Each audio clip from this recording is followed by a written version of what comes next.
Hello. Welcome, everybody. Good afternoon.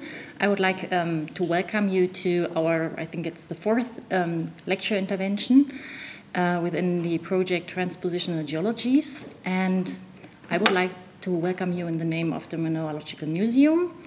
And I directly hand over to Alma Hannig. She is going to introduce our guest lecturer today.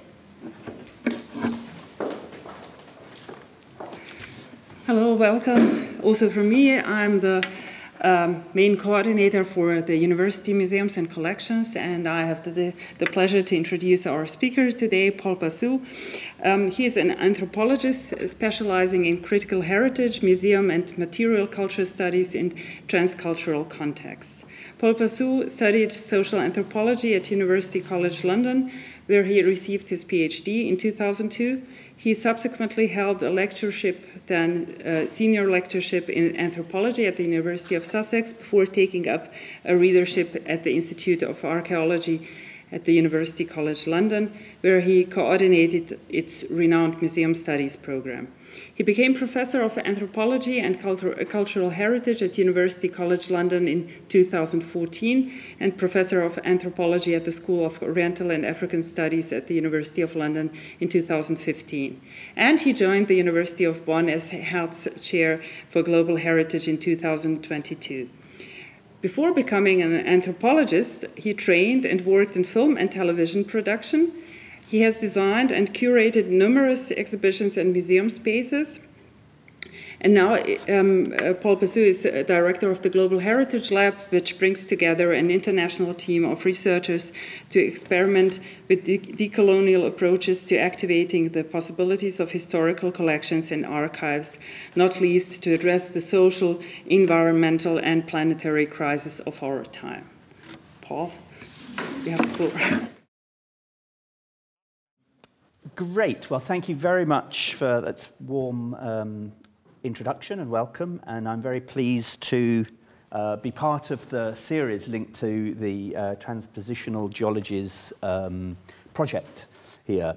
I had hoped to have a nice, polished lecture to give you today, but alas, time wasn't on my side. And so what I thought, in the spirit of the artistic intervention that we're engaging with, that I'd do a rather improvised kind of thing. It might be a bit disappointing on the artistic side, but basically I'll talk to some slides. And I've changed the kind of title of my intervention a little bit, an anthropologist in the Mineralogy Museum, but the kind of advertised kind of theme around colonialism, coloniality, extractivism, and so on, of course, will be here all the same. So, hoping this machine works. Right.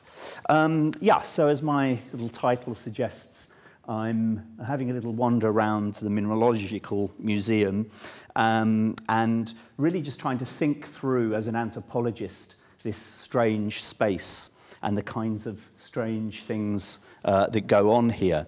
I feel that Sasha's wonderful intervention into this space provides us a kind of an interruption of our, kind of conventionalized reading of the Mineralogical Museum and poses a question to us. What are we to make of this intervention, this pile of ground materials juxtaposed with the specimens and the various other material interventions and then the performative interventions that we've had over the past few weeks, not least in the kind of the accompanying lectures. So I really just want to kind of pick up on the prompt of this project to think a little bit more about mineralogical collections, not as a geologist or a mineralogist, not as even someone that's done a huge amount of research on these things, but rather as an anthropologist that generally works with ethnographic collections and who, for the last 20 years or so, has been very much engaged with what one might call a critical museology, and kind of coming into the space of a mineralogy museum, which, generally speaking, doesn't seem to be a particularly critical space, and yet perhaps arguably this is a much more politicized space than even an ethnographic museum. In kind of anthropology, we kind of draw upon this idea of extractivism, cultural kind of extractivism and so on, to think about the politics of how collections from around the world, knowledges from around the world have been assembled, have been accumulating in European institutions and so on. But of course, the metaphor that we draw upon is directly from the world of minerals and mining. So just to think a little bit more about these spaces, very beautiful specimens, but the interesting thing, even in the latest mineralogical kind of museums, this is at the this is in New York at the Natural History Museum, American Natural History Museum, which has had a very recent remake of its mineralogy gallery.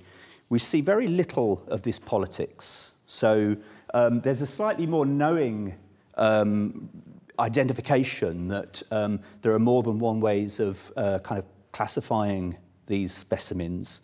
But predominantly still, as you can see here, which is still the broadest approach, it's done in this kind of objectivist, kind of scientific, dispassionate kind of manner.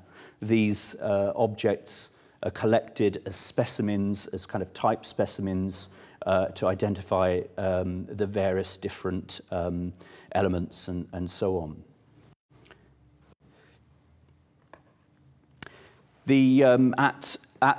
In this new display, there are attempts to kind of broaden that. So there's an acknowledgement, for instance, of the continued importance of minerals and mining in relation, for instance, to digital technologies, and a reminder that all of these kind of metaphors of air and cloud and so on that are used in terms of digital technologies, as if these things kind of exist kind of in some kind of lightness, as it were.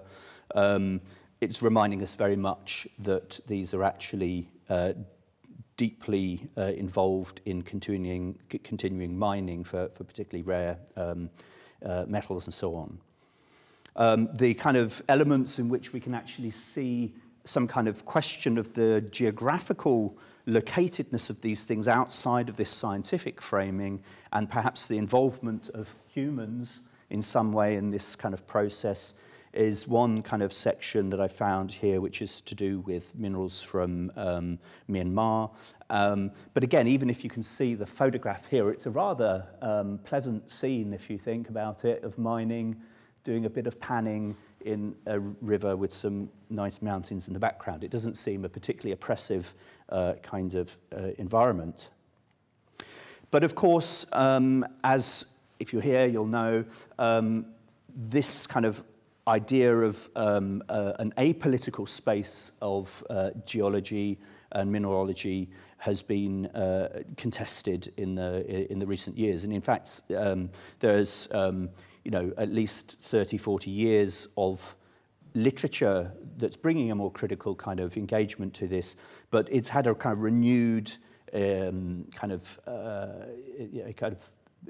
urgency, I suppose, particularly around the kind of discourses around the Anthropocene and so on, and there's been some really interesting work done more recently, which of course relates these collections to the politics, not just a historical politics of colonialism, so on, which we'll be talking about a bit more, but indeed of the ongoing coloniality, the ongoing situations of exploitation, conflict, etc., that accompanies the sources of where these specimens are largely extracted from, particularly when we're talking about the Global South.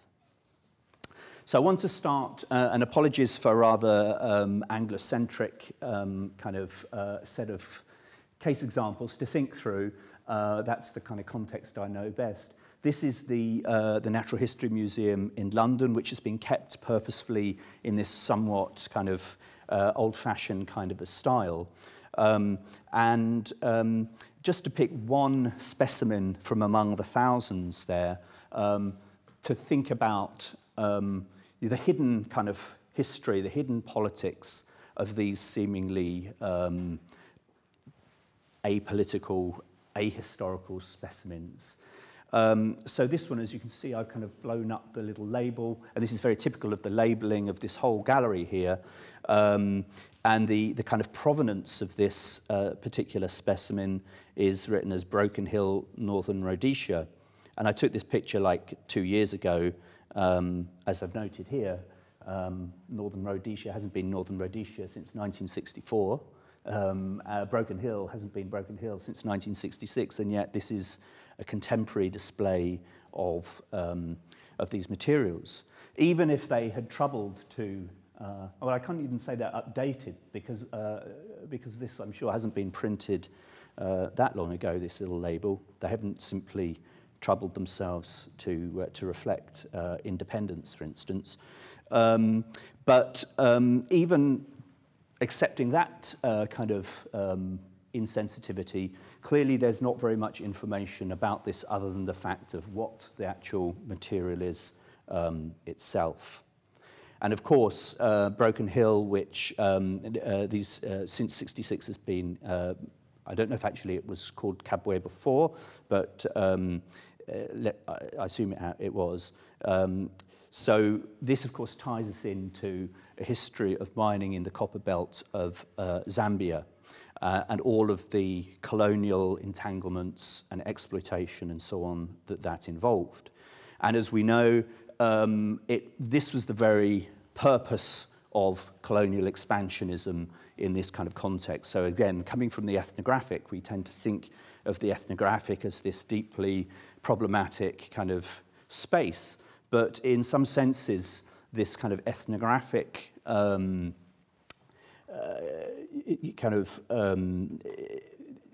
collecting certainly was a byproduct of something much more fundamental. There was no colonial empire because of ethnographic collecting. There was a colonial empire because of resource extraction.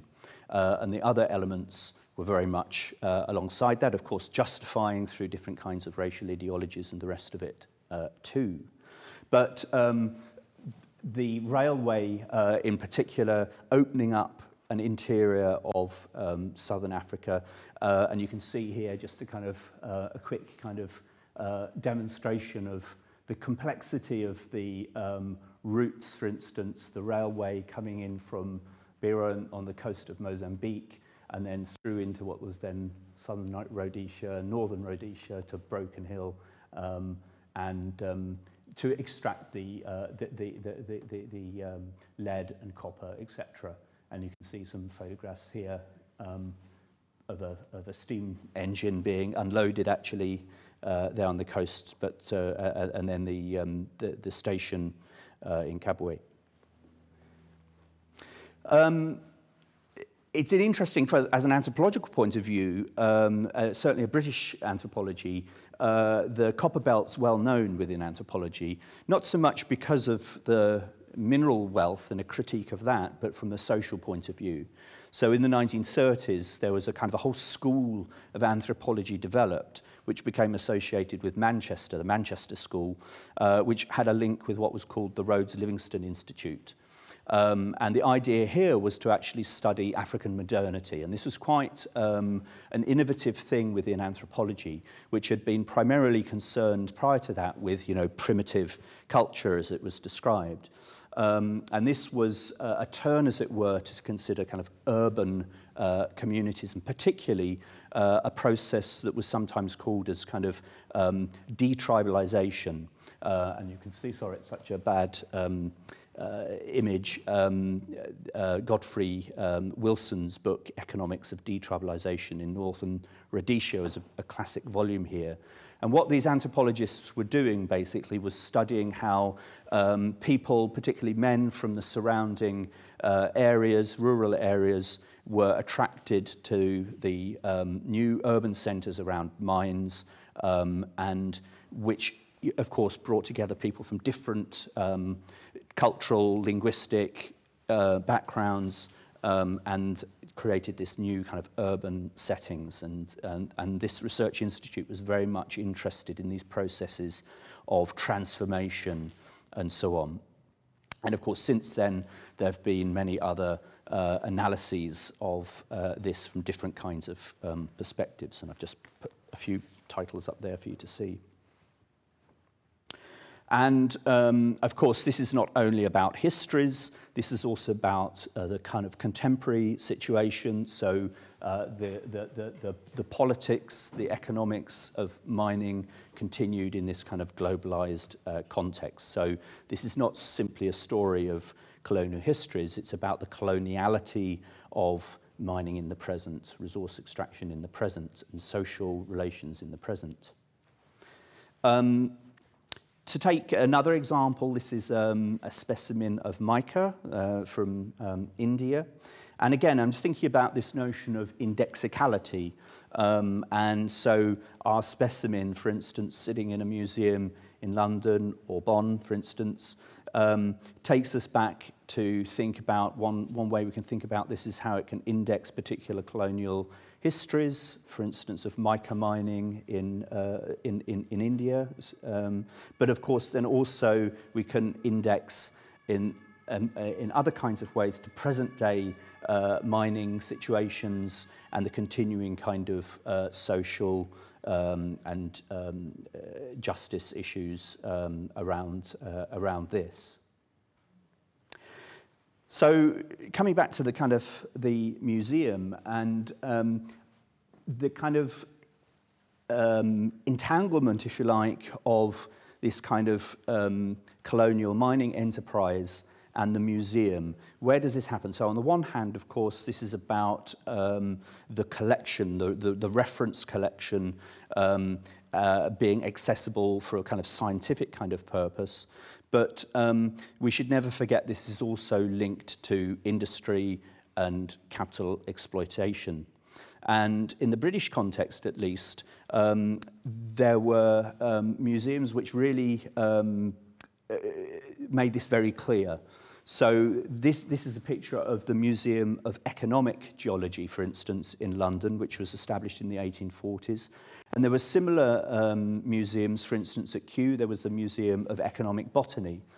And these had a kind of a double function. So on the one hand, they kind of provided a broader kind of educational kind of purpose and a curious kind of general audience. But their particular purpose at the time of great kind of imperial expansionism and so on was to illustrate the commercial possibilities, of course, in mining, in plantations, and so on. And of course, this really reinforces this relationship between the museum, knowledge production, and capitalist exploitation, colonial expansionism, and so on. So these collections are anything but innocent, apolitical things. They're in the heart of a colonial project which was driven through resource extraction, through wealth creation, and not wealth redistribution. And these museums were not only in this kind of metropolitan capitals, they were also founded in the so-called colonial periphery. So in fact, some of these museums or collections were assembled first in the colonial contexts and then were kind of, as it were, transported to the metropolitan core. So the collections of the Geological Survey of India are a good example, which, as you can see, the survey was established in 1851. So let me now shift to the space of the Ethnographic Museum for a moment, because on the one hand, these are very different spaces. On the other hand, they share a great deal in common. And this, as you might know, is a picture of the Pitt Rivers Museum in Oxford, which, again, a little bit like the Mineral Gallery at the National History Museum in London, has kind of retained its Victorian kind of character in a very purposeful way. It's sometimes described as a bit of a museum of a museum. And you can see how the kind of current displays have kind of retained this kind of aura And this was very typical of the kind of ethnographic museum space until really about the 1950s, when various different kind of approaches to display were kind of pursued. This is the British Museum's ethnographic galleries in the early 20th century.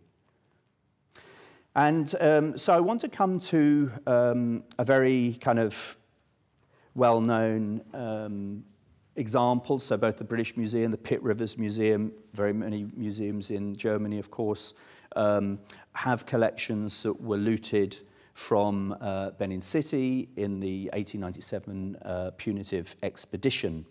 And I just wanted to kind of, think about this notion of extractivism, which of course extends to artworks, treasures, and so on. And you'll all be familiar with the restitution debates and controversies that are very much ongoing at the moment. Here's the display of the plaques that you can see are laid out in 1897 in Benin City, and displayed here at the British Museum today. I just want to use that as a bit of a placeholder in a way, because I'll come back to that.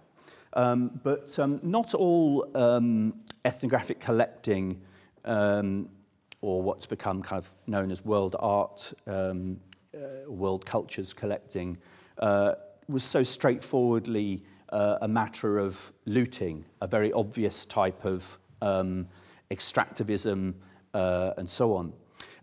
So I just really was wanting to identify at the same time as things like the Benin expedition, punitive expedition, 1897, you had the beginnings of, in the British context, anthropological expeditions, noting the word expedition.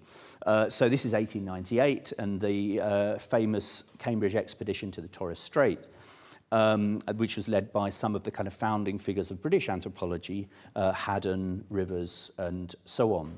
And they pursued a kind of survey approach, group survey approach over the space of a couple of years. And they were really using the latest technology. So, of course, they were collecting material culture, but they were also collecting other kinds of things. They were collecting people's voices, for instance, using phonograph technologies. They were taking photographs. They were even making movies. I mean, this is just 2 years after the movie camera was invented, and they were in the field, as it were, recording local kind of practices and so on. One of the interesting things here that complicates this simple, straightforward idea of extractivism as looting, as it were, is that this was a much more kind of ambiguous process. Objects were sometimes commissioned and made. This mask here, for instance, was actually made for Haddon from materials that he brought from the UK.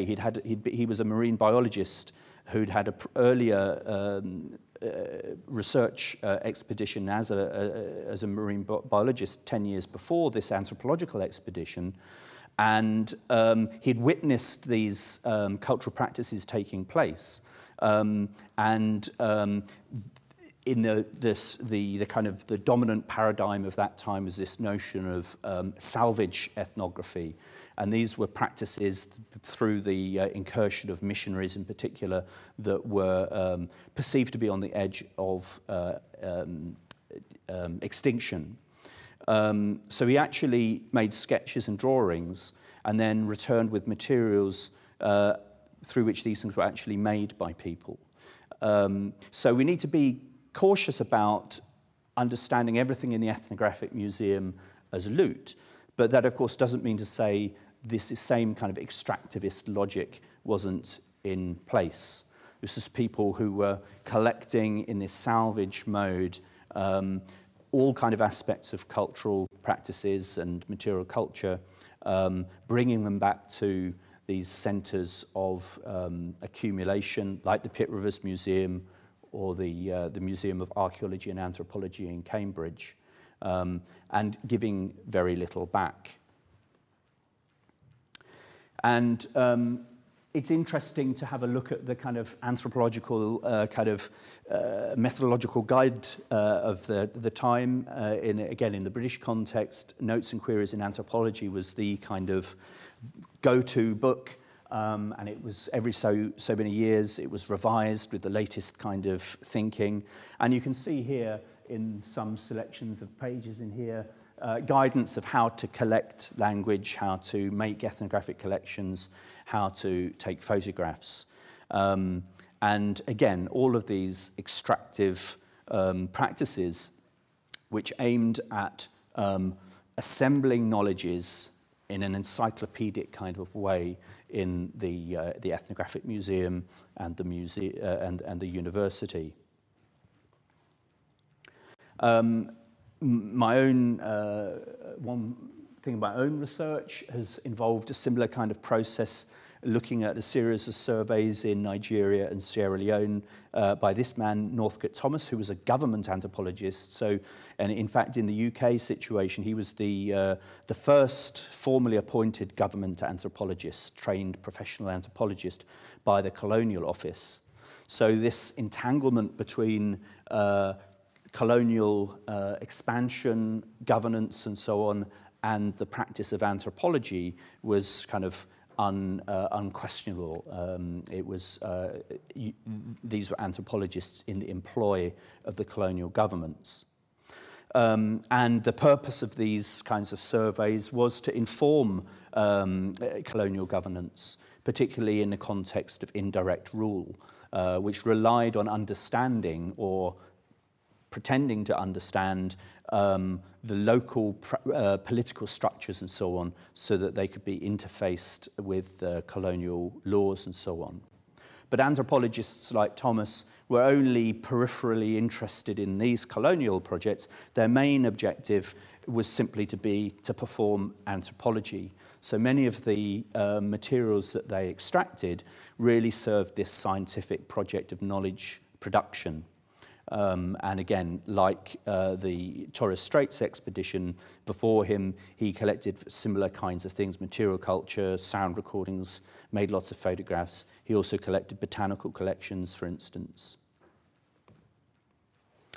I'm not going to talk about this project, but if you're interested, do check out the Reentanglements website, which has got a lot of information about all of this. And again, this is not just a historical project. This is very much about what do we do with these legacies of collecting, extractivist collecting projects in the past, and what, how do we think of them in the present? And do they offer possibilities for a kind of more decolonial anthropological project, let's say? So let me go back now to think about these Benin bronzes, though, because one of the things I want to think about is this relationship between mineralogical collections and, let's call them, ethnographic collections. And particularly picking up, this is a book that many people engaged in this kind of debate have been reading, Dan Hicks' The Brutish Museums, which is very much an attack on the institution of the museum and its complicity in colonial violence. He sees very much ethnographic museums as needing to be repurposed as sites of a conscience, really, which really their primary role is to commemorate or at least to address the violences of European colonialism. And one of the things that he does, which is somewhat curious in my mind, is to really criticize concepts like object biography and the notion of entanglement. He takes these to be tropes that have been used for the last 20, 30 years by museums as a way of avoiding the kind of difficult, shocking histories which collections are tied up in.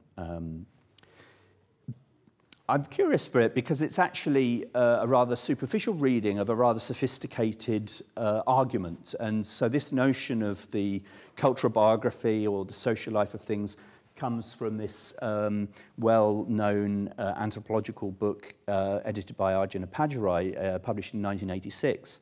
Igor Kopitov had a chapter in here called the cultural life of the cultural, what's the title of it? Biographies, things. Anyway, same, these ideas. So, what Pajarai and Kopitov are doing are engaging with a long-standing area of anthropological research around exchange. Early anthropologists had kind of identified exchange, gift exchange, as a kind of primitive form of economic relationships.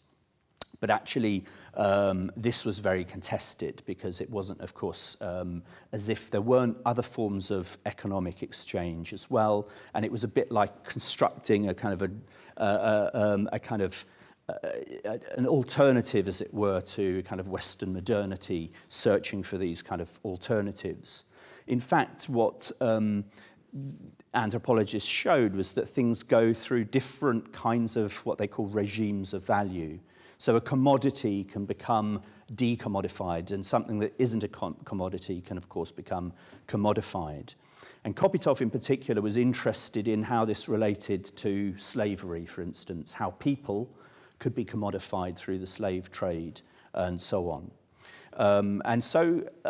It's actually a very politicized argument. So it's curious that Dan Hicks, in that book, really picks upon this as something that has allowed, it's been used by apologists of the museum, as it were.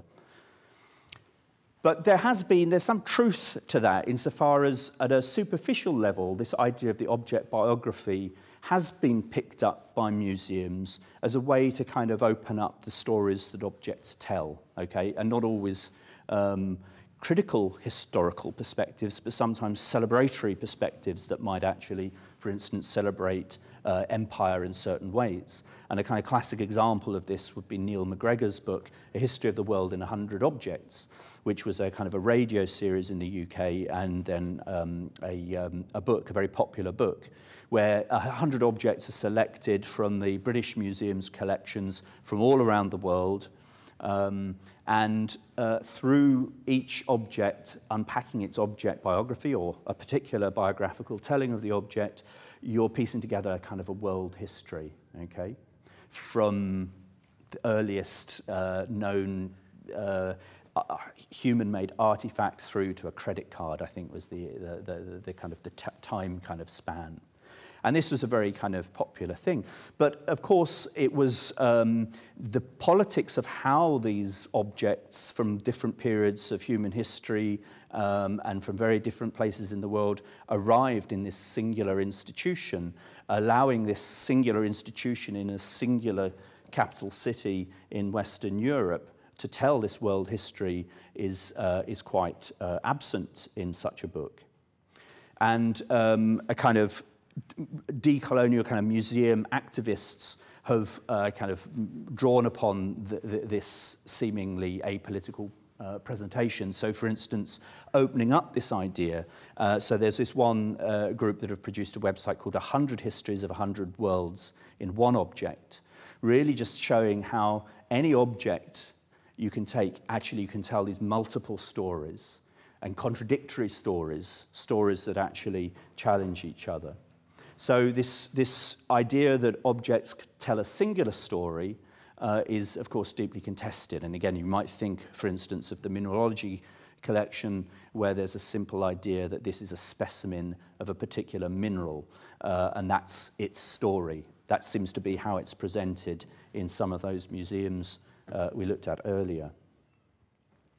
So I'm interested also in not only the social life of things, like artifacts and objects that have been manufactured, but playing off this well-known book. Various people have written books or edited books that play on the title. So The Social Life of Materials by anthropologists Adam Drazen and Suzanne Kuchler, based at UCL, are kind of taking that idea and then thinking of tracing the different not object biographies, the biographies of materials, and particularly transformations of materials.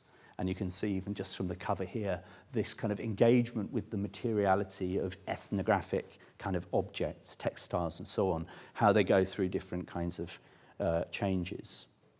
And my own kind of play on that title, The In-Betweenness of Things, tries to do something a little bit different, which is partly about questioning the ease with which one can position an object in a singular kind of a place, but also thinking about, well, when does a material become material culture? And maybe how do these things coexist? How can we recognize the materiality of material culture, including its own biographies and these different transformations that objects and materials undergo? And in a way, this brings us back to the Benin bronzes. So, as I say, we're all familiar with the context of restitution and so on.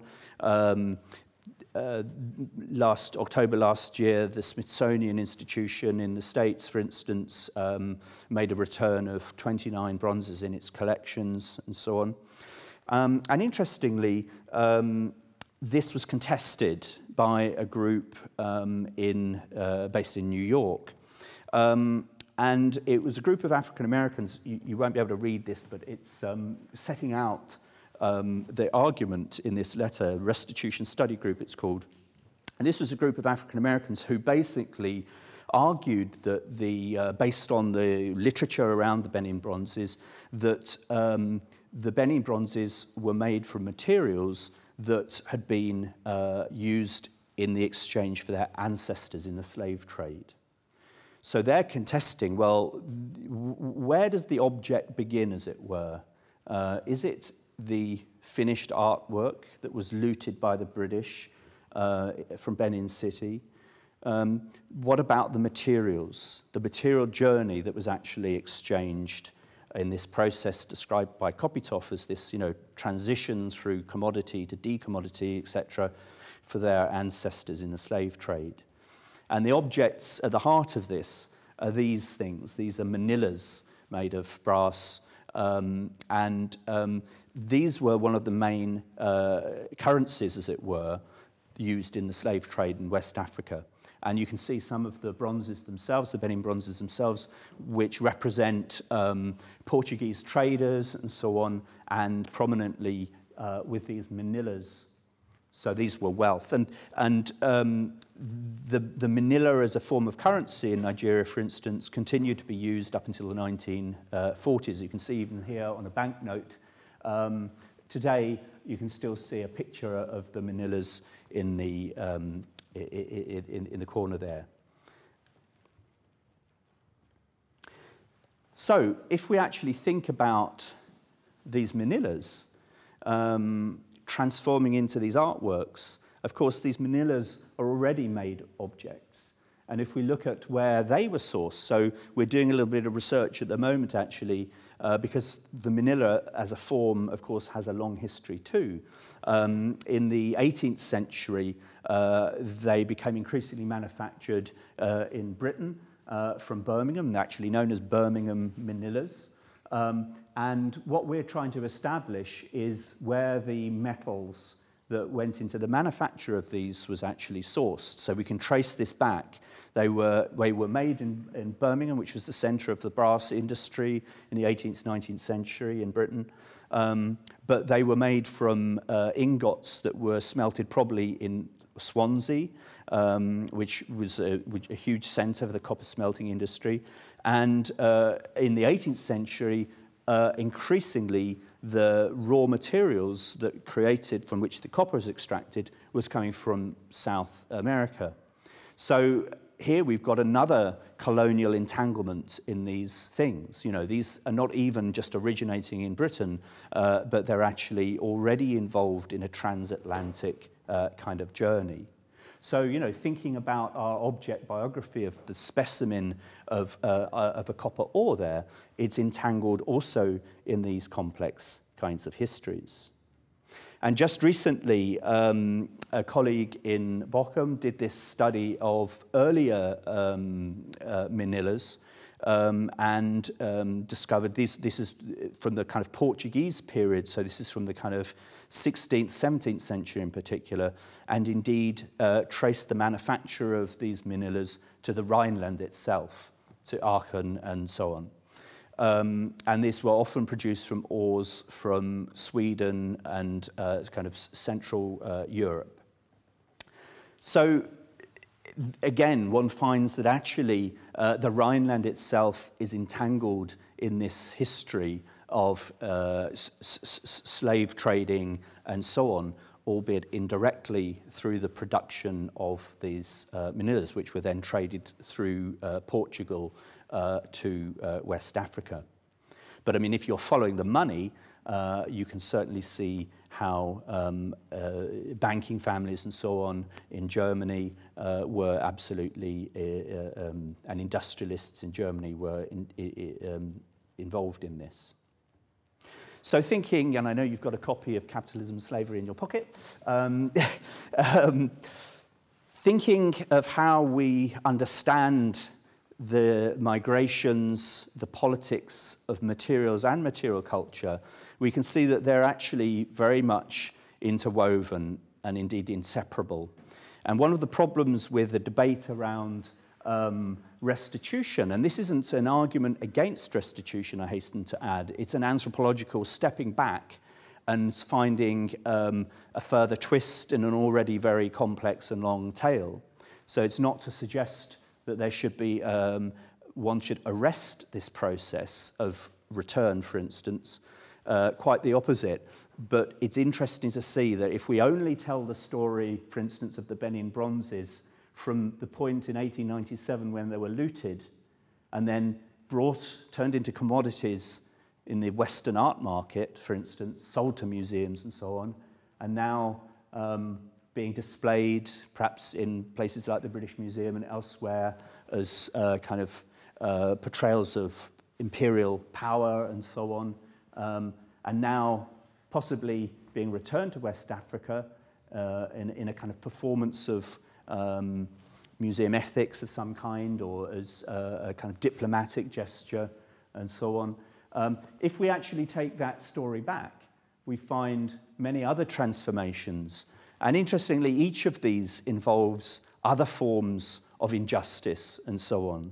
So, of course, if we see the material of the material culture of the manillas entering West Africa in exchange for people, for instance, and other commodities, obviously there's another form of violence there.